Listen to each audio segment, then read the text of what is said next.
Okay, now we're going to talk about forces that are underwater. They're called submerged forces, and that is because there are a lot of components that have to contain water or that have to go underwater. So keep in mind that there's something called atmospheric pressure, where when we have, if we have a gauge or a pressure sensor at sea level, so this is by the ocean around the world, the gauge pressure is 100 pascals, 101,000 pascals. Or we know that that is 101 kilopascals. That is also 14.7 psi. All these three things are the same, and that is the pressure at sea level. If you go up, like an airplane, the pressure goes down. So if you go away from sea level up, vertically up, the pressure reduces. That's why an airplane, you have to pressurize the cabin because we cannot breathe the thin air at 10,000 feet above the sea level. But under sea level, there's also pressure, and the pressure increases. So pressure increases when you go under sea level, and pressure decreases when you go up to the sky. That's why when you buy a watch or something, it says how many meters you can take it down um, the water. And to compute the pressure in the water, we use something called the rho GH, the specific weight, rho GH. Okay, so the specific weight, and this is density of the water. So if it's sweet water, if it's ocean water, knowing that ocean water is denser than sweet water. Gravity here on Earth or whatever you're doing this computation, and the height. How deep are you in the ocean? So obviously, the deeper you go, the higher that pressure. All right, so if you have a component underneath water, all this is water, then that component is going to see a pressure.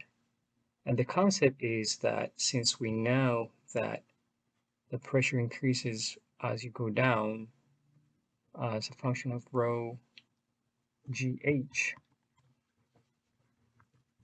sometimes they abbreviate this with a Greek letter, the specific weight of water or whatever substance or oil or whatever. So you'll learn more about this in fluids. But for now, we just need to know that this is a pressure.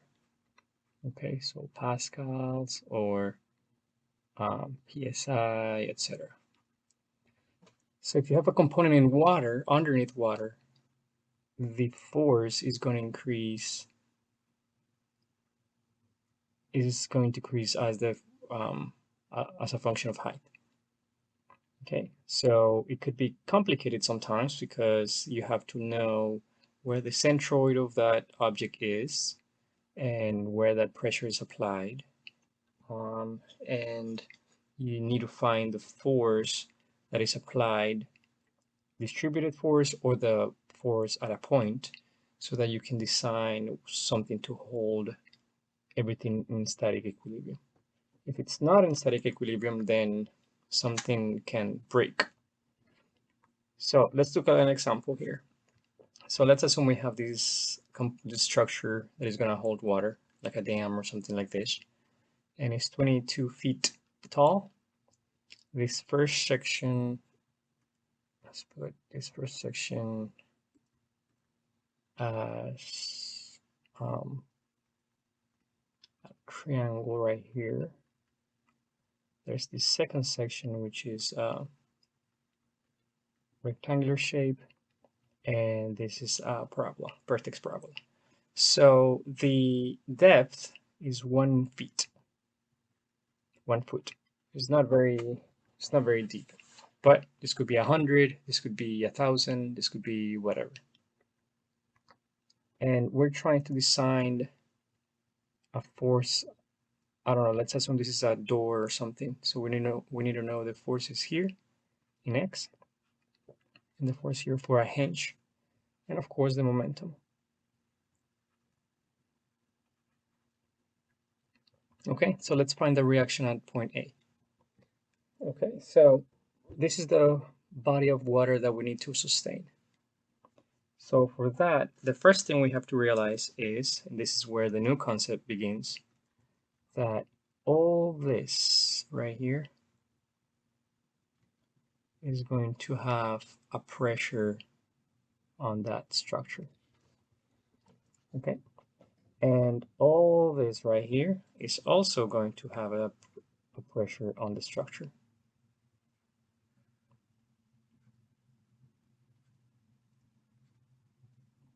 Like so. And this pressure right here is going to be normal or perpendicular to the surface.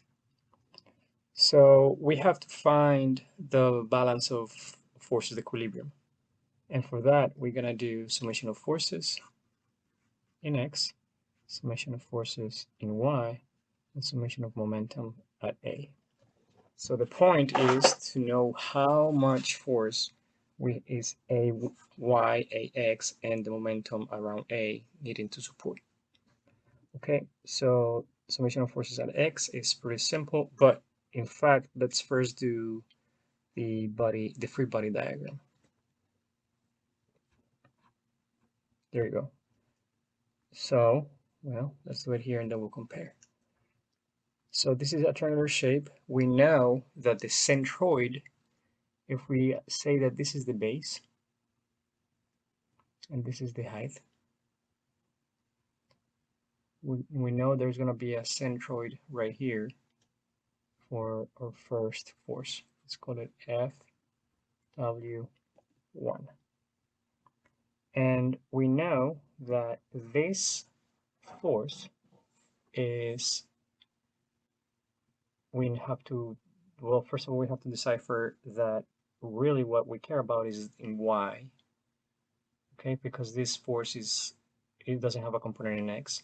So the distance that we care about is this distance. Okay, what is this distance?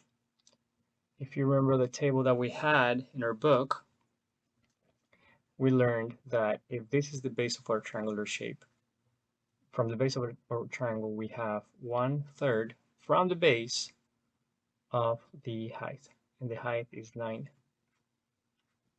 So this distance right here is 3 feet.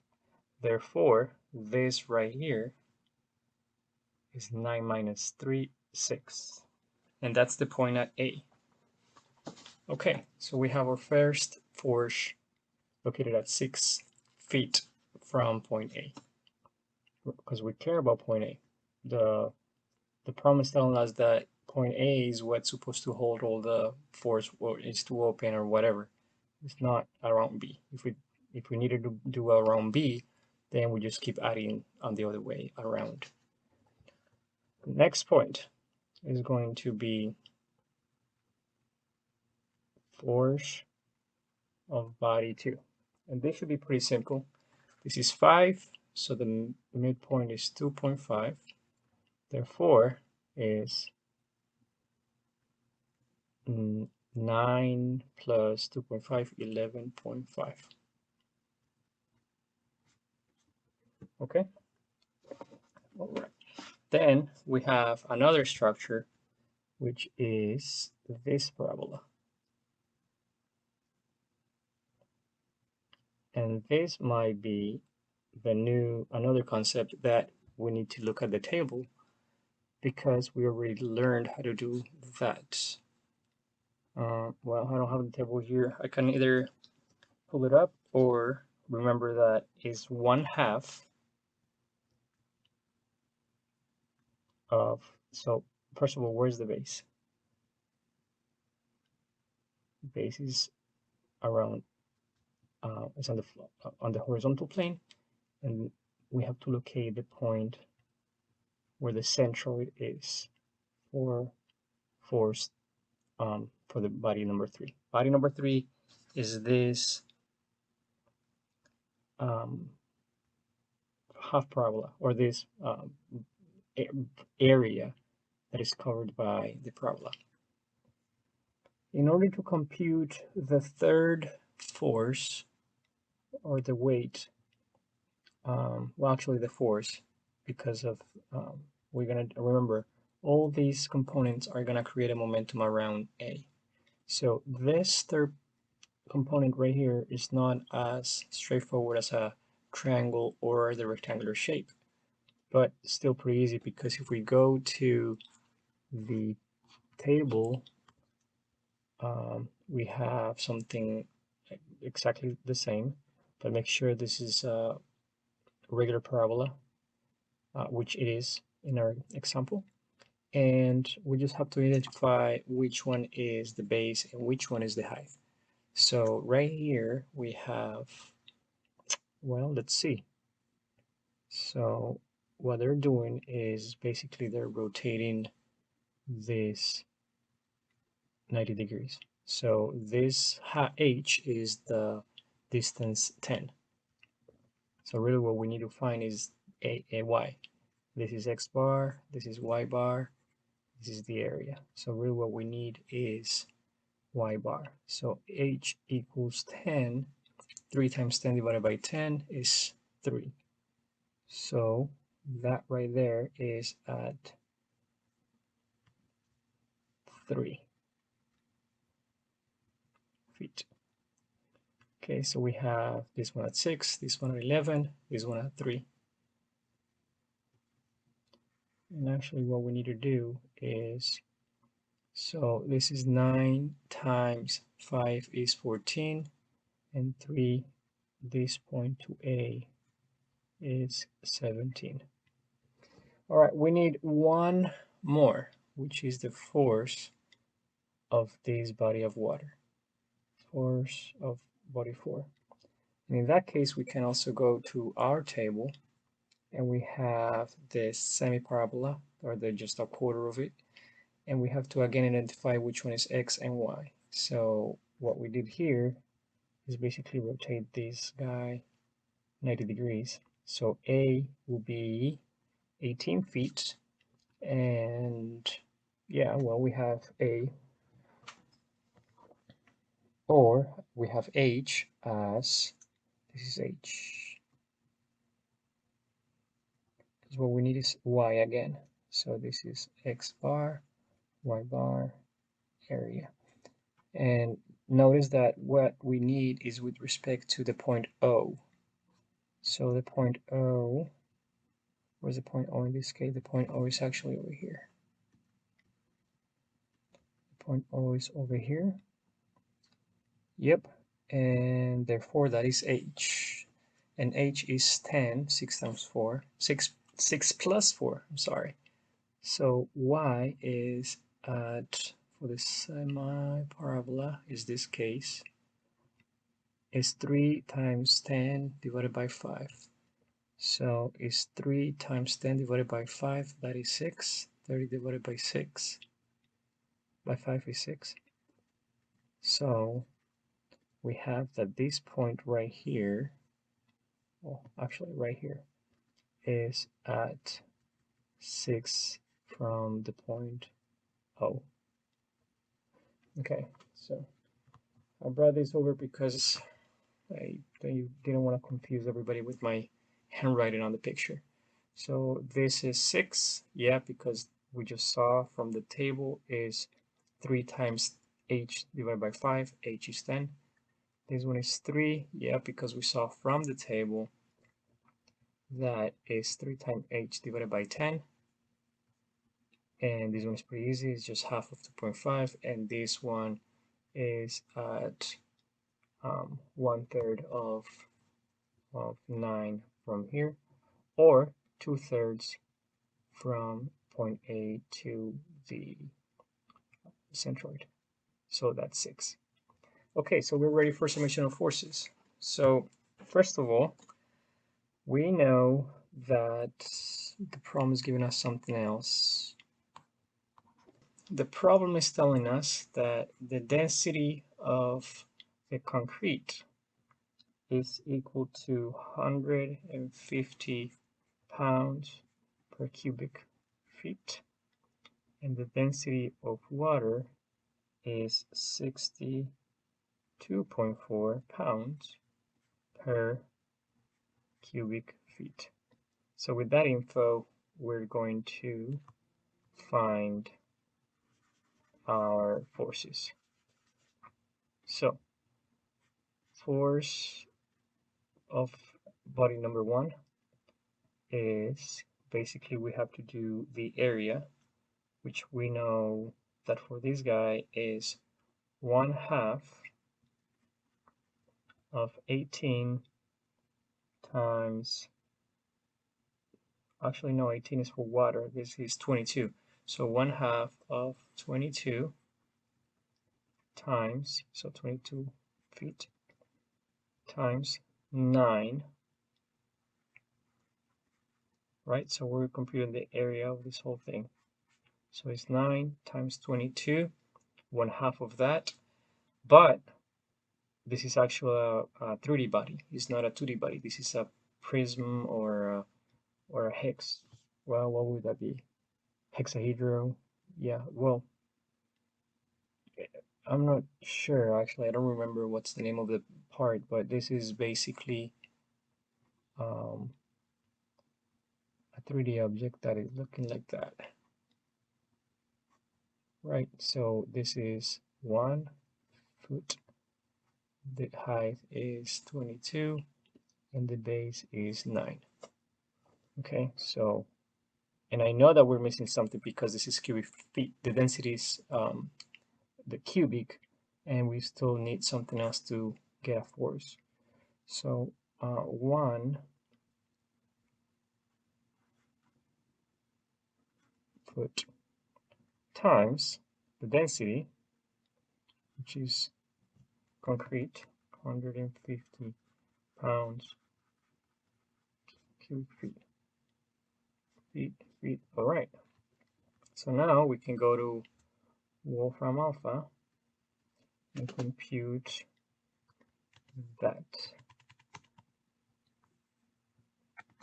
1/2 times 22 times 9 times 1 times 150 is 14,850. 14,850 pounds. All right. Okay, so we're gonna use that as our weight.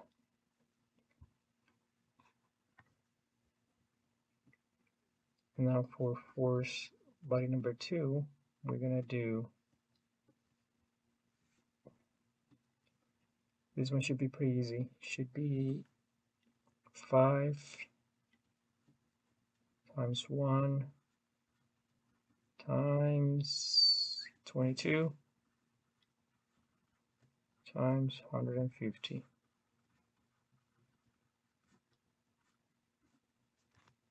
Okay, so that is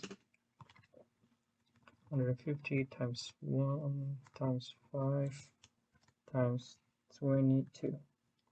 That is 16,500 pounds. All right. Then for force number 3, we have this one. And that one, we need to compute the area,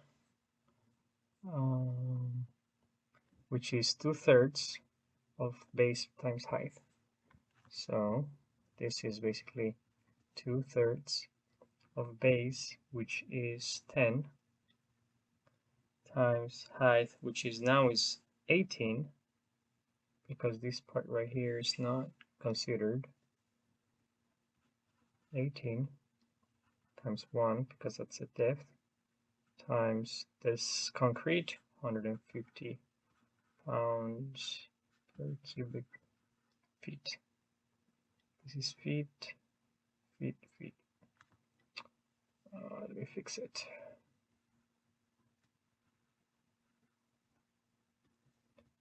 10, 18, 150. Okay, so that is 2 divided by 3 times, we said that it was, for body number 3, 10 times 18, which is, wait, where are we missing? We're missing something here. 2/3 of 10 times 18 times 1, 2, 3, 10 times, let's see, I think I'm doing something wrong here. The area of this is, oh, it's 1/3. It's 1/3. It's 1/3. Yeah, because we're doing this one first. This one, yeah, this one is this one. Okay, so it's 1/3. Yeah, that was getting a pretty high number for such a small amount of body. So it's 1/3. Yeah, 9,000. Okay. So this is 9,000 pounds. All right. And then for the fourth one, we have, now we're dealing with water. So force, body number 4, is that one is 2/3 times 10 times 18 times 18 times 1. And now the density of water, 62.4 pounds. Am I going to have enough room? Over cubic feet. All right, feet, feet, feet. And then we have 2/3 of that whole part right there. 10, 18, but 60 is 62.4. 74.88. Force, because of body number 4, which is water, is 74.88 pounds. Okay, so now if you notice, we have, actually we haven't done that here. So we said that as you go down in water, your pressure increases. The way you characterize that in a diagram is with this distributive force of a triangular shape. So this structure is supporting the weight of this portion of water plus all this body of water. Now, how do you compute this area right here? So this area would be 18 times 1. And what is the length? So in that case, there are standards, and like engineering firms would have to follow standards if it's in California or if it's in Texas of how much to consider. But for this problem, we're just going to consider a cube of 18 by 18. Okay, but that is really by design, because the farther away you consider that volume of water, the higher resistance you have to design your structure. So that area is 18 times 18 times 1. Okay, so if there's a force right here, we know that the centroid is from 2/3 from the, well, first of all, that P right here is not vertical anymore, it's horizontal. And if this is the base, we know that this is at 1/3 of the height, that P. Okay, so how much is that force P? Well, first of all, let's do the area of this distributed force. So the area of the whole cube, is 18 by 18 by 1. But what we need is the area of the force that the cube of water is applying on this parabola. And we're cutting right here because it's simpler to what we did before. If we want to know the whole volume or the whole area, it's simpler to cut by regular shapes. So this force is going to be, if I draw it better, it will be easier. So let's say this is 18. We're going to consider a base of 18, and then the triangular shape will go to like that. So the force, distributed force, is this triangle, which is 1/2 of 18 times 18 times 1. So area equals 1/2 of 18 times 18 times 1. And of course, that is times the density of water. So force number 5, or P, is equal to 1/2 of 18 times 18, which is vertically in this case, times 1 times 62.4 pounds cubic feet. That goes with all these other ones, with all the other units that we carried out. And what we have at the end is 1/2 times 18 times 18 times 62.4. All right, and what we get is 10,108.8. So P equals 10,108.8 pounds. Okay, so we got, in my mind, the most difficult part done, which is getting the centroids and the weights. Now, what we have to do is the actual summation of forces and summation of momentums, or one momentum. Summation of forces equals, now we do the summation of forces in x equals 0, and we only have the ax, or they call it h, is equal to p, because we only have two forces.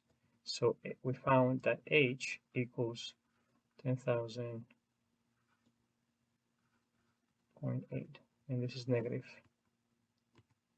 Let's move over here. So h, because if you notice, this is a negative force. So actually h is positive, I'm sorry. So this is h plus p equals 0, right? So h is equal to negative p, and p is negative already, so negative times negative, positive.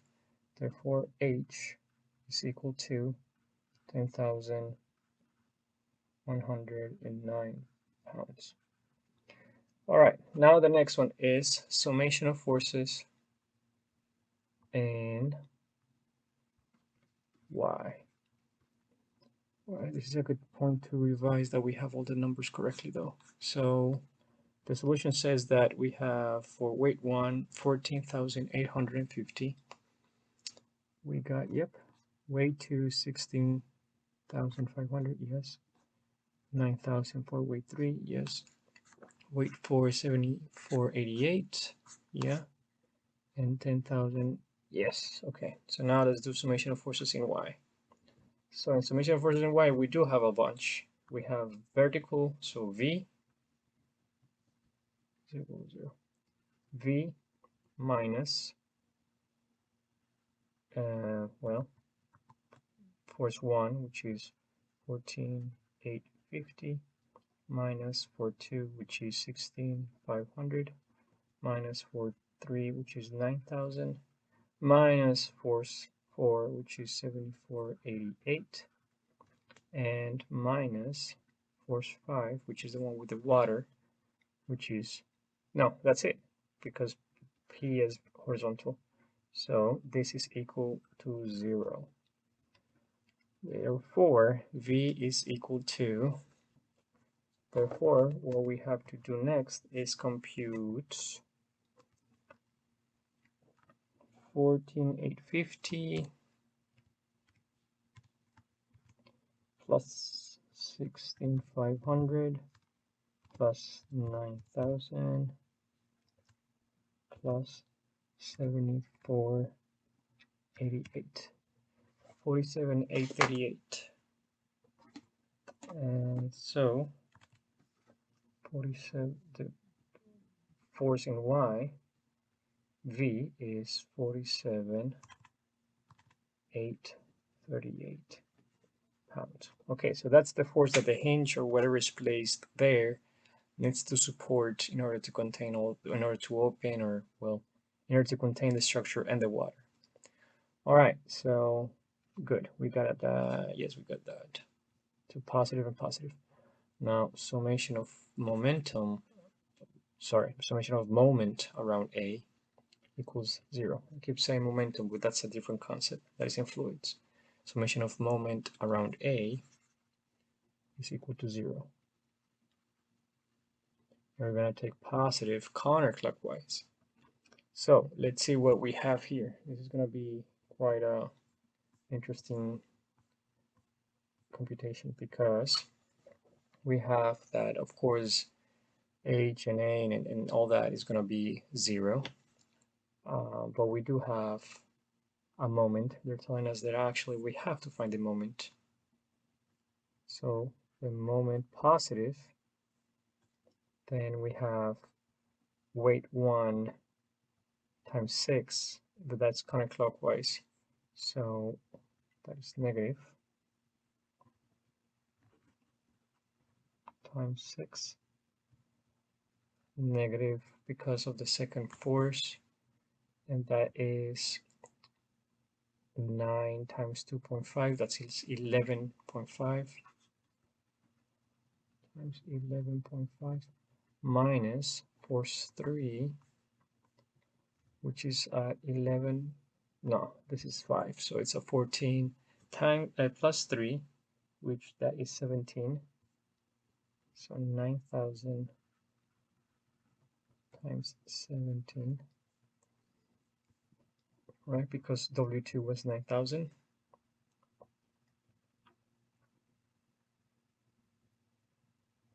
And then, so let's hold on a second, let me double check. No, force 1 is 1480.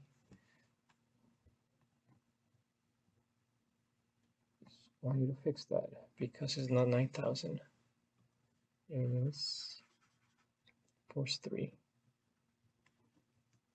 Well, yeah, force 3 times 17 minus, we have one more, which is the water, and that is at 9 plus 5, which is 14, plus 3, which is, actually no, plus 6, so it's 17 plus 6. All right. Did we carry this one yet? We did not. So force number 3,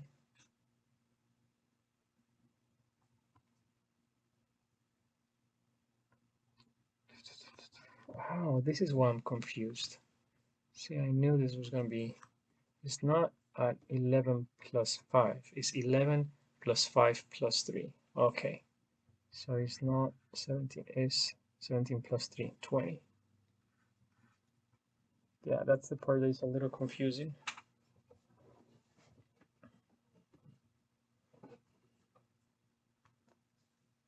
All right, now we're ready for the summation of moment around A. So let's do it here. Summation of moment around A equals 0. I'm going to do counterclockwise positive. So I wish we had a little room above over here. We might have a little room. Let's go ahead and use this guy here.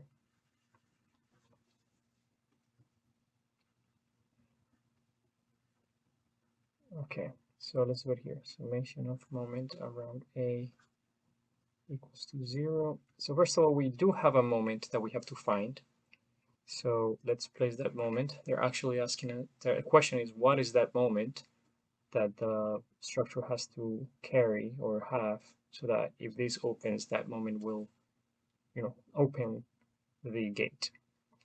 So the moment is positive, but everything else is going to do a counterclockwise rotation. So everything else is going to be negative. So M minus force W1 times the distance is 6. That was what we found before. W2 times, this is 9 times 2 plus 2.5 is 11.5 minus force body 3, which is 9 plus 5 is 14 plus 3 is 17 minus body 4, force body 4 times the distance, which is 9 plus 5, which is 14 plus 6, which is 20. And then P is doing another counterclockwise rotation,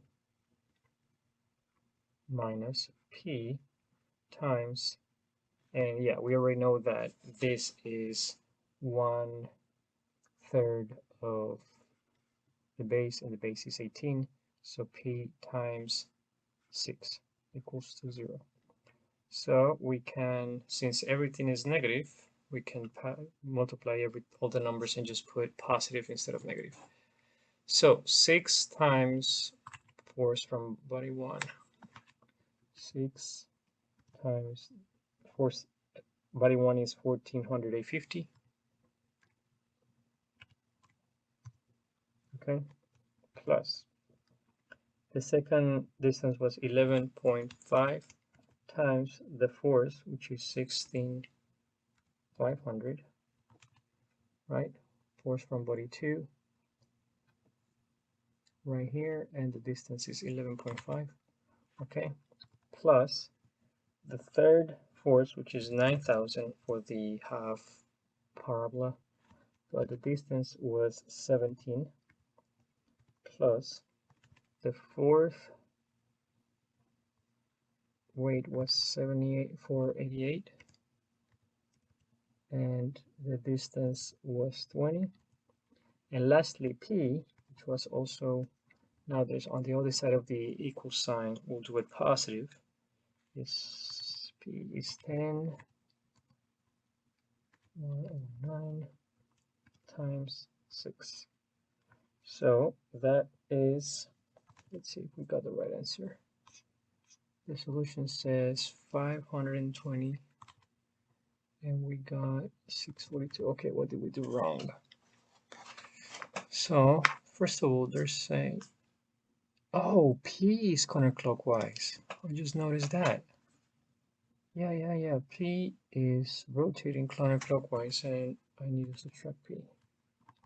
I apologize. Okay, there we go. So it's 520, 956. Now to find the angle is pretty easy because we have R, and we know that cosine of alpha is going to be x over hypotenuse. So 10,109 divided by 12,580, cosine inverse of that. 10,109 divided by 12,580, 0.8 cosine inverse 0.8.